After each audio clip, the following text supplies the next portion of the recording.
예, 안녕하세요. 이번 주에는 형법의 위법성에 관련된 내용들을 공부하도록 하겠습니다.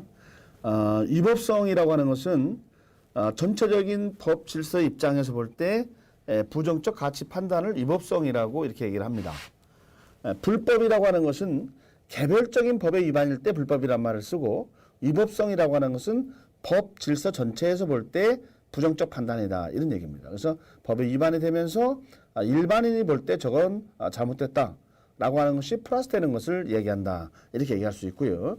이번에 이제 위법성의 평가 기준에 대한 내용을 보도록 하겠습니다. 여기는 형식적인 위법성론이 있고 실질적 위법성론이라는 게 있는데요.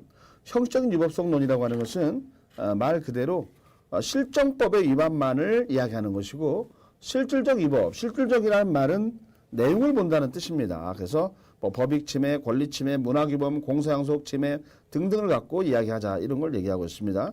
양자는 서로 상호 보완 관계에 있다, 이렇게 얘기할 수가 있어요. 자, 이번에는 위법성의 평가 방법을 갖고 보겠습니다.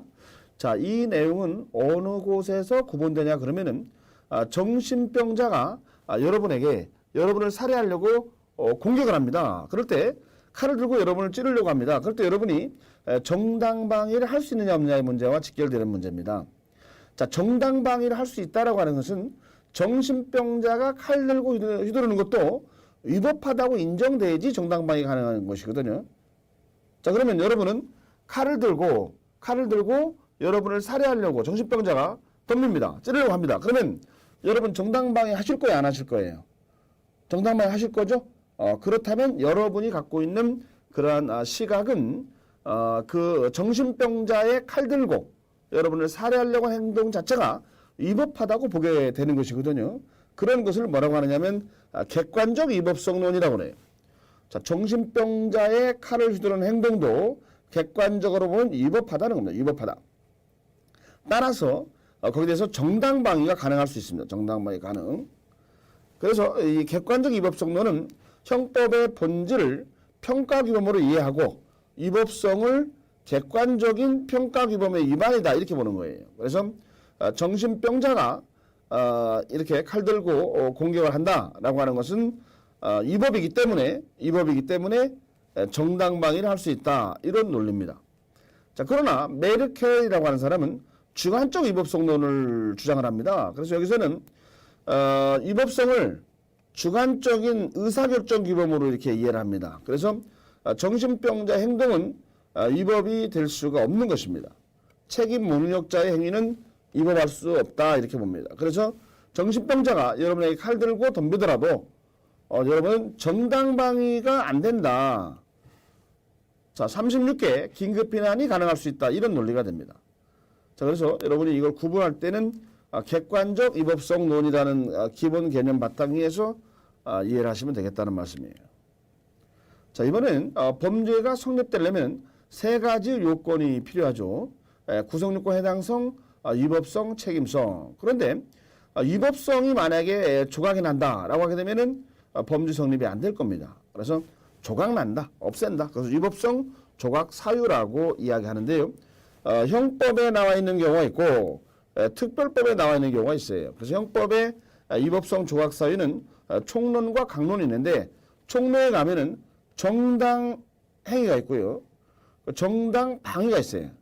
이건 정당한 행위라는 뜻은 법령에 의한 행위, 업무로 의한 행위, 기타 사회상규에 위배되지 않는 행위, 정당하단 말이에요. 정당. 법이 인정하니까 정당하다, 이런 뜻이고, 정당 방위라고 하는 것은 뭐냐, 방위. 공격이 있으니까 방어를 한다는 뜻이거든요. 그 다음에 긴급하니까 피난한다는 것이고, 법적으로 구제 못한다, 따라서 자기가 구하는 겁니다. 자구행위. 피해자가 승낙을 하니까 이거는 위법성을 없애주자는 얘기입니다. 이것은 총론에 해당되는 부분이고, 강론에 가면은 원래 명예훼손죄라는 것은 진실한 사실을 적시한 명예훼손이 있고 허위사실을 적시한 명예훼손이 있습니다. 그런데 진실한 사실을 적시한 명예훼손이 오로지 공익을 위해서 이루어졌다라고 할 때는 위법성을 조각시키자라고 하는 것입니다. 물론 이때 진실이라는 거, 공익을이라는 거, 이런 것들은 입증이 피고인에게 입증 책임이 있다, 이렇게 해서 거증 책임의 전환이다, 이런 얘기를 하죠. 특별법에서는 모자보건법에서 또는 형사소송법에서 또 민법에서 일단 위법성 조각을 인정하는 예외적인 경우가 있습니다. 자, 먼저 정당 방위를 가보겠습니다. 정당 방위는 21조에 규정이 되어 있는데요. 정당하게 방위를 한다. 상대방이 현재의 부당한 침해에 대해서 상대방의 현재의 부당한 침해에 대해서 정당하게 방해한다. 그러니까 누가 봐도 인정이 되는 거예요. 그러니까 상당한 이유가 있는 거죠. 그래서 현재의 부당한 침해를 방해하려고 하는 것이다. 현재 부당한 침해가 있기 때문에 자기가 정당하게 방위를 하는 거예요. 그러니까 부정대 정해관계가 되는 거지. 자, 정당 방위로 인정이 되면은 그거는 적법이 돼 버리죠. 그렇기 때문에 정당 방위에 대해서는 정당 방위라는 것은 안 된다 이 말이에요. 적법이 돼 버리니까. 자, 긴급 피난은 정대적 관계이기 때문에 긴급 피난에 대해서는 긴급 피난은 가능하죠. 그러나 정당 방위는 안 됩니다. 그래서 정당 방위나 긴급 피난 인정된다는 것은 위법성이 조각되니까 적법이 되는 거예요.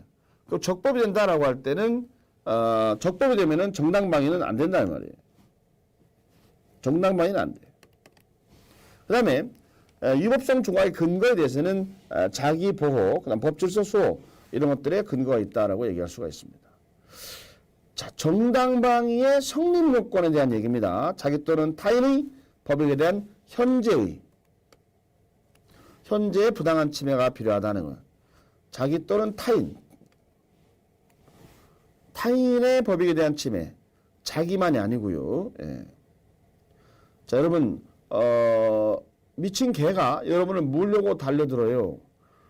개가 여러분을 물려고 달려들면 여러분은 동물한테는 정당 방위가 안 되기 때문에 긴급 피난할 수가 있거든요. 그런데 그 동물이 그냥 동물이 아니고 사람이 시켜서 좀 물어 이래가지고 그 개가 공격을 한다. 그럴 때는 사람에 의해서 시킨 게 되기 때문에 정당 방위가 가능할 수가 있습니다. 자, 싸움에서는 정당 방위가 인정이 안 돼요. 싸움은 인정이 안 됩니다. 물론 이제 그런데 주먹으로 싸우다가 한 명이 권총을 끄집어낸다. 그럴 때는 정당 방위가 가능할 수가 있습니다. 자, 정당 방위는 현재의 부당한 침해라고 그랬습니다. 따라서 과거라든가 장래에 대한 침해는 정당 방위가 되지 않는다라고 하는 걸 주의하셔야 됩니다. 그 다음에 정당 방위입니다. 따라서 방위 의사가 필요하고 거기에 따라서 방위 행위가 이루어져야 된다는 걸 알 수가 있습니다. 그리고 누가 봐더라도 긍정할 수 있는 상당한 정도의 이유가 필요합니다. 상당한 정도의 이유. 자, 부정대 정해관계입니다. 따라서 보충성의 원칙 또 법의 균형성 원칙은 적용이 되지 않습니다.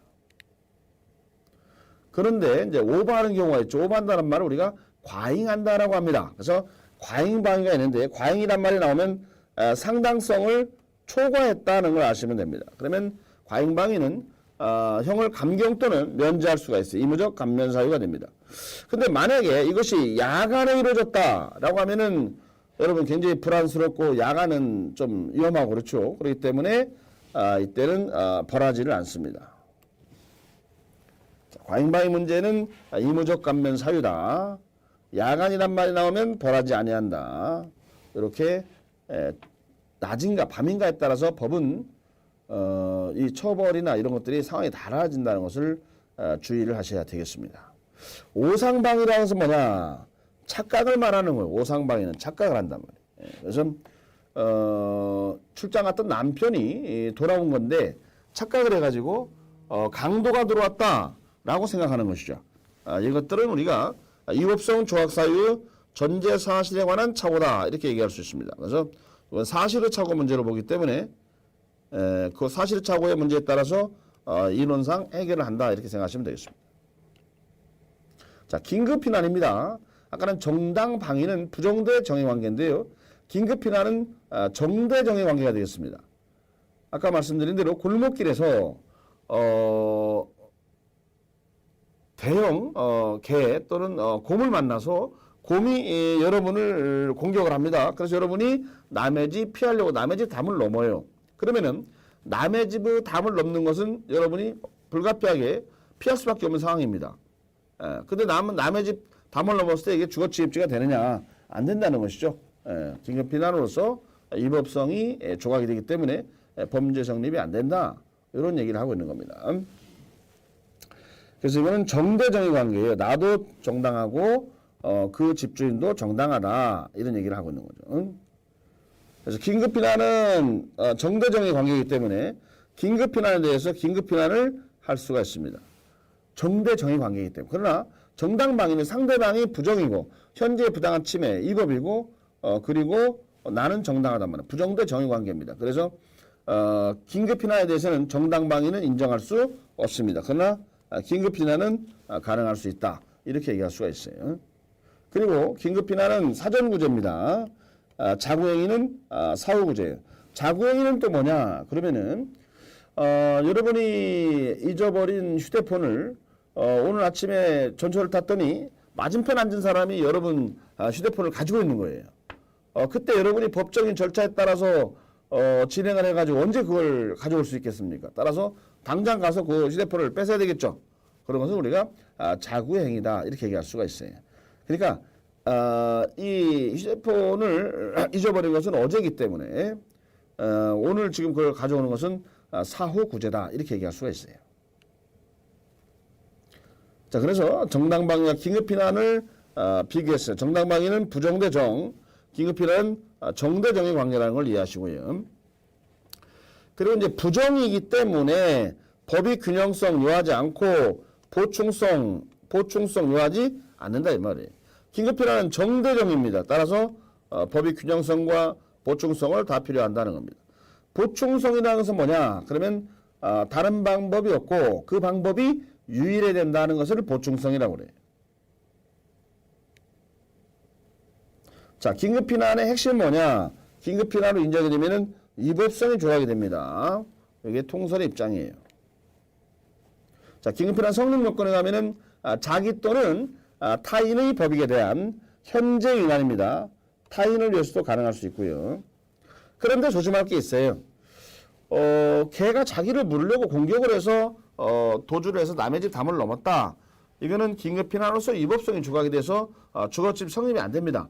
그러나 그 개가 자기를 물으려고 덤비는 것이 자기가 개를 가서 먼저 꼬리를 발로 차가지고 개가 자기를 공격하게 만들어. 이것은 우리가 자초위난이다. 자초위난. 자초했단 말이야 자기가. 이렇게 해서 위난이 발생했습니다. 이렇게 되면은 어떻게 할 것인가 이런 얘기입니다. 이런 경우에는 고의적으로 자초를 했다 이렇게 되면은 긴급피난을 허용하지를 않습니다. 그러니까 위법성이 조각이 안 되고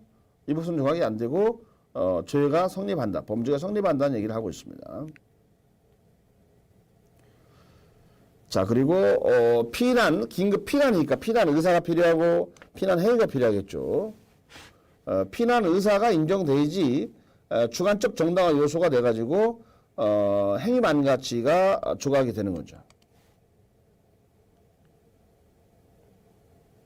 그 다음에 이것도 마찬가지로 정대 정의 관계입니다. 그래서 상당한 이유가 좀 엄격히 요구가 되겠죠. 따라서 보충성 원칙 중요하게 등장을 하고요. 최소, 그 다음에 균형 이런 건 따져봐야 되고요. 적합성 원칙 이런 것들에 지배를 받는다라고 얘기할 수 있어요. 자, 그런데 긴급피난의 특징이 있습니다. 뭐냐 그러면은 긴급한 상황이다. 알았다. 도망가자. 군인, 경찰, 소방관 이런 사람들이 다 도망가 버린다면 우리 그 세월호 선장처럼 다 도망가 버린다면 이거 되겠습니까? 따라서 위난을 피하지 못할 책임이 있는 사람, 요 사람에게는 긴급피난을 허용하지를 않습니다. 경찰관, 소방관, 군인, 의사, 선장 이런 사람들을 말하고 있죠. 그래서 이런 사람들의 경우는 긴급피난 허용하지 않는다. 물론 그렇다고 해서 반드시 뭐 죽어라 이런 뜻은 아닙니다. 그래서 절대적 금지는 아니고 하는 데까지 최선을 다하는 걸 원하는 것이죠. 위난을 피하지 못할 책임자에게는 정황에 의해서 형을 의무적으로 감면할 수 있다. 이렇게 얘기하면 X입니다. X. 왜냐하면 긴급피난 허용하지 않으니까. 그래서 긴급피난 허용하지 않습니다. 그렇기 때문에 긴급피난의 규정이 아예 적용되지를 않는다 이 말입니다. 과잉 피난의 문제입니다. 상당성을 초과할 때를 과잉이라고 한다고 그랬습니다. 그러면 이건 과잉, 방위, 과잉 피난 전부 다 위법입니다. 위법. 다만 형을 감경 또는 면제할 수 있는 문제만 남는 것이고요. 그 다음 야간 기타 이렇게 되면 책임 조각이 돼가지고 처벌을 하지 않는다는 얘기입니다. 5사항은 아까 착각이라고 그랬어요. 이거는 위법성 조각 사유의 전제 사실이라는 착오의 문제로 처리한다 이렇게 봤습니다. 자, 의무의 충돌이라는 게 있는데요. 이거는 뭐냐 그러면은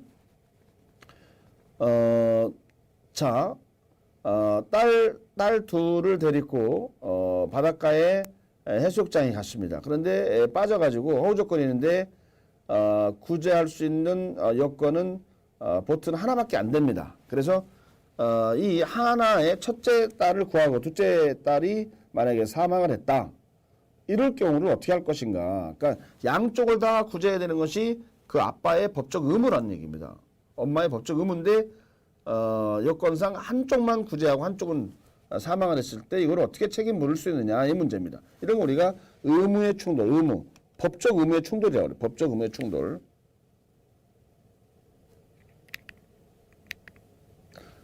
법적 의무의 충돌. 2개 이상의 법적 의무가 동시에 이행할 수 없을 때 한쪽만 하고 한쪽 방지했을 때 책임을 물을 수 있느냐 이런 얘기인데요. 우리 형법에 특별한 규정이 없습니다. 그런데 그럼 이제 어떻게 이걸 판단할 것이냐 문제인데요. 일단은 긴급피난의 특수한 경우로 보기 때문에 이거는 위법성이 주각이 된다 이렇게 보는 것이 다수의 입장입니다.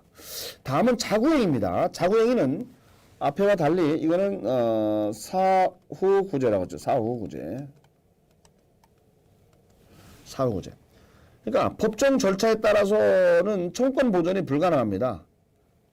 그랬을 때에 이거 갖다가 사후에 구제를 하는 겁니다. 그래서 청구권 실행 불능, 현장 실행 곤란을 피하기 위한 상당한 이유가 있을 때 벌하지 않는다. 그렇습니다. 보충성을 요구하고 있어요. 법적으로 할 수 있는데 그걸 안 하고 한다. 그러면 안 된다는 거죠. 법적 절차에 따라서 못할 때 한다는 얘기입니다. 자, 친구한테 돈을 100만 원 꽂았습니다. 친구가 지갑에서 100만 원 보여줘요. 그래서 100만 원을 갚으라는데 안 갚습니다. 그러면 그 친구를 갖다가 지갑을 뺏어 한 대 때리고 뺏는다. 돈을 뺏는다. 그렇게 하면 안 됩니다. 그거는 자구행위는 인정할 수 없고요. 법적 절차에 따라서 강구를 해야 되는 문제다. 소송을 해서 집행을 해서 해야 될 문제다. 그런 얘기를 하고 있는 거죠. 그러나 예를 들어서 음식값을 먹고 또는 뭐 술을 먹다가 또는 여관에서 잠자고 아침에 돈 안 주고 도망을 간다. 이렇게 되면은 지금 가서 잡아서 그 돈을 받지 않으면 아니면 지구대로 넘기거나 이렇게 하지 않으면 그 사람 어디 가서 잡을 길이 없습니다. 이럴 때 가서 잡아서 돈을 받고 하는 것들을 자구행위라고 얘기하는 거예요. 자구행위. 그 다음에 상당성을 초과한 때는 의무적 감면 사유할 수 있다고 했습니다. 자, 자구행위는 정당방위처럼 부정대 정의 관계에 있습니다. 자, 여기는 현재인데 현재 여기는 뭐예요? 과거의 부당한 침해 사후구제입니다. 자, 부정대 정의 관계입니다. 그런데 여기는 보충성을 요구하고 있어요. 법정 절차에 따라서 할 수 없을 때, 청구권 보존이 안 될 때만 한다. 보충성 요구하고 있어요. 아주 중요합니다. 그러나 부정대 정의 관계이기 때문에 법익 균형성은 요하지를 않습니다.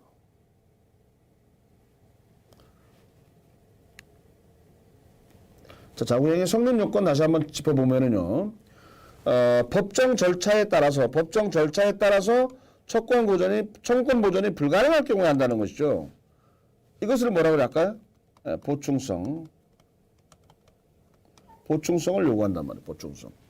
다른 방법이 없을 때 한다는 얘기입니다. 법정 절차에 따라서 못할 때 가서 돈을 잡아가지고 받는다는 얘기입니다. 자, 구분해 보세요. 여러분 자전거가 있습니다. 자전거를 타고 가게 앞에다가 잠깐 세우고 과자를 구입을 합니다. 잠깐 세웠어, 잠깐. 근데 이걸 가지고 행인이 타고 도망을 갑니다. 그러면은 이걸 여러분 어떻게 돼요? 이 행인을 타고 도망가니까 도주하는 것을 가서 어떻게 해요? 따라가서 잡아서 자전거를 뺐습니다. 이런 것들은 정당방위입니다. 자구행위가 아니고. 자, 이번에는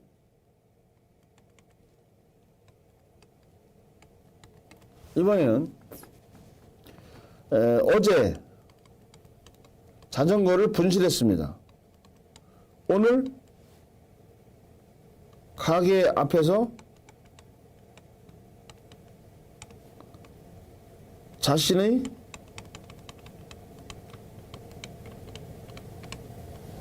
자전거를 발견했어요. 그래서 이걸 갖다가 가져오는 이런 상황들은 이거는 자구행위의 문제예요. 어제 자전거를 자기 걸 분실했는데 오늘 가게 앞에 자기 자전거를 타고 가는 사람이 있어서 가서 뺏어 가져온단 말이에요. 이건 뭐라고요? 자구행위. 오늘 당장 자기가 자전거 지금 내 자전거를 잠깐 세워놓고 자판기 커피 하나 뽑으면서 자전거를 타고 누가 끌고 가려고 한단 말이에요. 그럴 때는 막 쫓아가서 범인을 도주하는 범인을 따라가서 잡아가지고 하는 건 뭐예요? 정당방위 문제고. 오늘 현재성. 어제 분실했잖아요. 이거는 과거잖아요. 과거. 이걸 구분하셔야 된다고. 이거.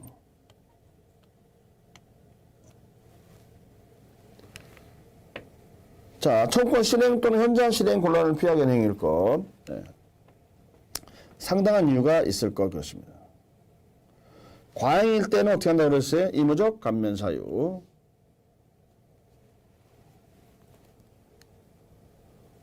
그 다음 피해자 승낙입니다. 자, 딱이란다 딱 때리는데 그냥 때리면 폭행이죠. 근데 승낙을 해서 때리면 뭐예요? 폭행죄가 성립하지 않죠. 왜냐하면 위법성이 조각이 되니까. 그래서 무죄가 됩니다. 그런 걸 얘기하는. 근데 이번엔 죽여달라 그렇게 얘기를 하는 거예요. 그래서 알았어. 그리고 가서 목을 졸라서 죽였습니다. 그러면 승낙을 했으니까 무죄가 나올까요? 아닙니다. 이것은 촉탁 승낙에 의한 살인죄라는 법조문이 있기 때문에 이거는 촉탁 승낙 살인죄라는 범죄가 성립하는 겁니다. 자, 승낙하면 원칙적으로 범죄가 성립하지 않는다. 그러나 법에 처벌 규정, 무슨 죄 처벌 규정이 있으면 그것은 범죄가 성립한다. 포인트가 되겠습니다. 24조를 가면은 승낙, 처분할 수 있는 자의 승낙에 의해서 법익을 훼손한 행위는 법률에 특별한 규정이 없다면 벌하지 않는다 이 말이죠. 여기는 상당한 이유란 말이 빠져 있습니다.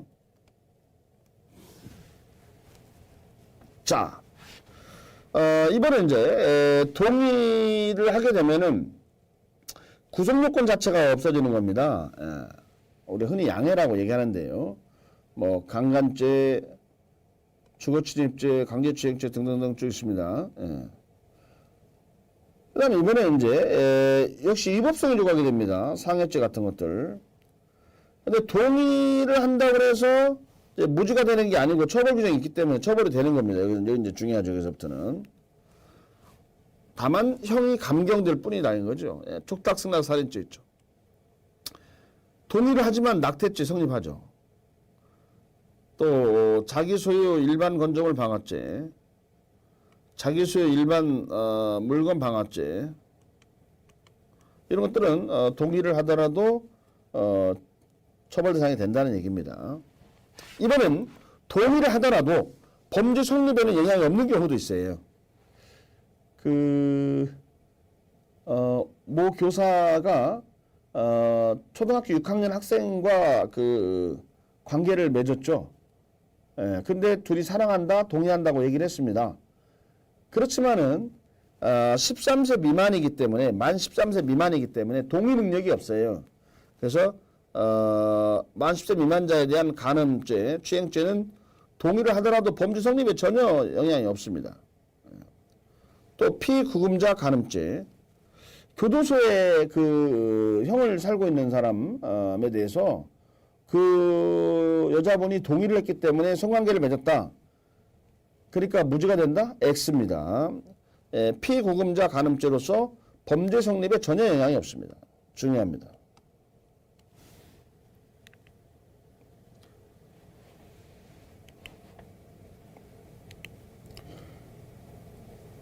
자, 그래서 중요한 것은 법률에 특별한 규정이 없어야 돼요. 특별한 규정이 있어서 처벌한다는 규정이 있으면 이거는 범죄 성립이 되니까 촉탁승낙 살인죄 같은 거, 또 13세 미만 부녀 간음죄 같은 거 얘기를 했고요.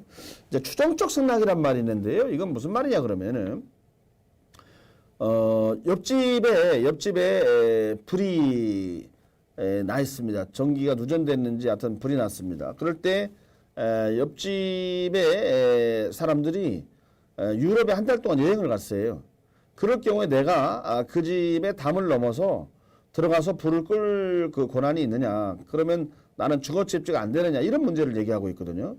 근데 옆집에서 불이 났다라고 할 때 이거는 내가 들어가서 불을 꺼주기를 원했을 거다라고 하는 추정적인 승낙이 있다 이거예요. 그러면 이거는 주거침입죄 성립이 안 된다는 얘기를 하고 있습니다.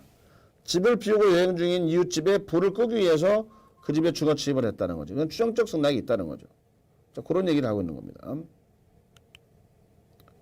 그 다음에 정당 행위는 정당한 행위를 말합니다. 그래서 법령에 의해서 이루어진 행동, 업무로 인한 행동, 기타 사회상계 위배가 안 되는 행동 이런 것들은 정당한 행위로 인정이 됩니다.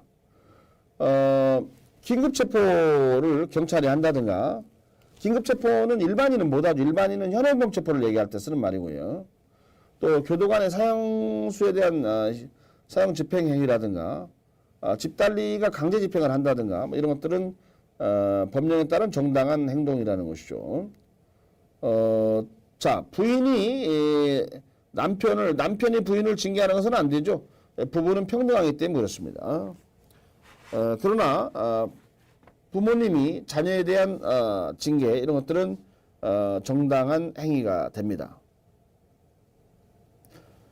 자, 타인의 자녀에 대한 징계에도 초등학교 학생이 옆집에 사는 초등학교 학생이 담배를 피운다. 그러면은 불러서 담배 피우면은 몸에 안 좋고 너희들은 성인이 아니기 때문에 피우면 안 된다라고 이렇게 징계하는 것은 가능할 수 있어요.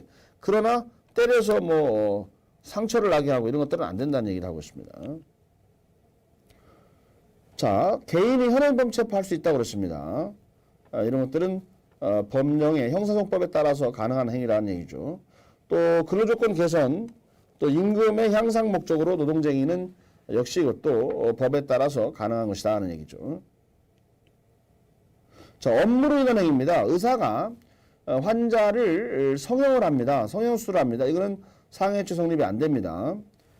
그런 걸 얘기하고 있고, 또 안락사 여러 가지 요건들을 다 갖췄을 때 사회상계 위배가 안 되고 환자의 불치의 질병이고 육체 고통이 너무 심해서 환자가 사망을 원하고 불치 질병이라고 해서 의사에 의해서 확인됐고 이런 것들이 사회상계 위배가 안 될 때 가능할 수 있다는 얘기고요.